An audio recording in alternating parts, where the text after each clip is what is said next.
직장인들이 가장 원하는 게 뭐예요? 성장입니다. 내가 어떻게 하면 성장할 수 있는가? 어떻게 하면 내가 더 발전될 수 있는가가 화두인데 그 화두에 대해서 사실 답이 없어요. 근데 그런 것들에 피터 드러커가 굉장히 많은 얘기들을 했습니다.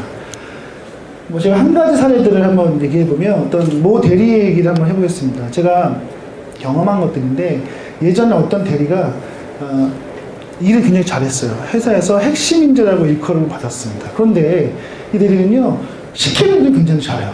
그래서 열심히 합니다. 그러면 팀장이 시키면 뭐 완벽해요. 납기도 잘 지키고 그 다음에 페이퍼도 잘하고요. 발표도 잘합니다. 그런데 팀장이 바뀌었어요, 새로. 근데 중요한 건 문제는 이 팀장은 이 대리에게 원하는 게 단순히 시키는 걸 잘하는 게 아닙니다. 이 일에 어떤 새로운 아이디어를 내고 혼자 한번 기획해보고 뭔가 새로운 것들을 가져오길 원하는데 시키는 것만 잘하죠. 그래서 답답하죠. 그래서 새로운 미션을 줍니다. 밑에 사원급에 있는 직원을 붙여서 그러면 네가 한번 태스크포스 우리가 그 팀을 만들어서 일을 한번 해봐. 너가 열심히 해보고 그 일에 대해서 한번 네가 어떤 의미를 가질까 생각해봐 라고 얘기했습니다. 근데 처음에 너무 힘들었죠, 이 대리는. 왜냐하면 지금까지 시키는 일만 했으니까. 그런데 일을 하면서 느낍니다. 단순히 일이라는 건 시키는 것만 잘하는 게 일을 잘하는 게 아니라 그 일의 가치와 의미를 부여하는 게 정말 잘하는 거죠. 목표를 달성하는 최고 경영자는 집단 전체의 평균적인 성과를 올리기보다는 선두주자 한 명의 성과를 올릴 쪽이 더 쉽다는 것을 안다. 그렇게 하기 위해서는 그 사람이 가진 하나의 강점에 초점을 맞추고 약점이 그 하나의 강점을 충분히 발휘하는데 방해가 되지 않는 한 무시해야 된다고 얘기했습니다. 이런 사례를 들었어요. 그 예전에 미국에 링컨 대통령이 있을 때요. 사실은 그때 남북전쟁이 있었죠. 그래서 링컨 대통령이 북쪽이었죠. 근데 북부군이 왔는데 링컨 대통령은 장군을 뽑을 때 무난한 사람을 뽑았어요. 그러니까 예를 들어서 일도 잘하지만 사람과 관계도 좋고요.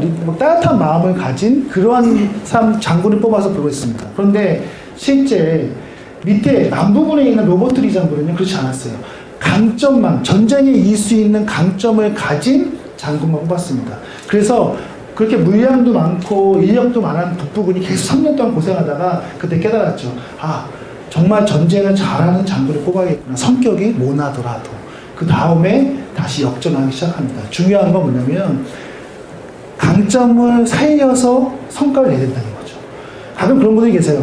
리더십을 평가할 때 여러 가지 요소를 봅니다. 지금은 많이 봅니다. 그러나 이 리더가 정말 성과를 낼 수 있는 게 어떤 것이 있다면 그걸 밀어줘야 된다는 거죠. 그걸 강조해야 되는 게 리더십의 가장 중요한 포인트입니다. 실제 회사에서 요즘에는 대기업들 같은 경우에 핵심 인재나 임원이 되면 꼭 강의를 해야 됩니다. 밑에 있는 직원 후배들에게 자기가 가진 노하우를 알려주고 그들이 가지고 있는 스킬들을 알려주는 거죠. 그렇게 하지 못하면 그 사람의 능력에 챌린지를 받아요. 그렇기 때문에 열심히 하게 되거든요. 그래서 강의를 하는 거, 그게 성장의 키포인트입니다. 피터 드러커는 이런 얘기를 했어요. 남을 가르치는 것만큼 자신에게 공부가 되는 것은 없다. 다른 사람의 성장에 도움을 주면 그만큼 자신도 성장한다고 얘기했습니다. 어떠세요? 내가 아이한테 뭔가 하나 가르쳐주는 것도 사실 쉬운 일이 아니에요. 뭐 산수, 수학, 뭐 영어 가르쳐주는 것도, 그리고요 우리 직원들에게 내가 후배에게 전수해주는 것도 쉬운 얘기가 아닙니다. 그런데 그걸 하다 보면 내 스스로 성장하는 걸 느껴요. 어떠세요? 한번 내가 누군가를 가르쳐보신 분이 있으시면 그게 얼마나 어려운 걸 압니다. 그래서 진정으로 성장을 한다는 것은 이렇게 누굴 가르치고 누구에게 내가 갖고 있는 노하우를 알려주는 거죠.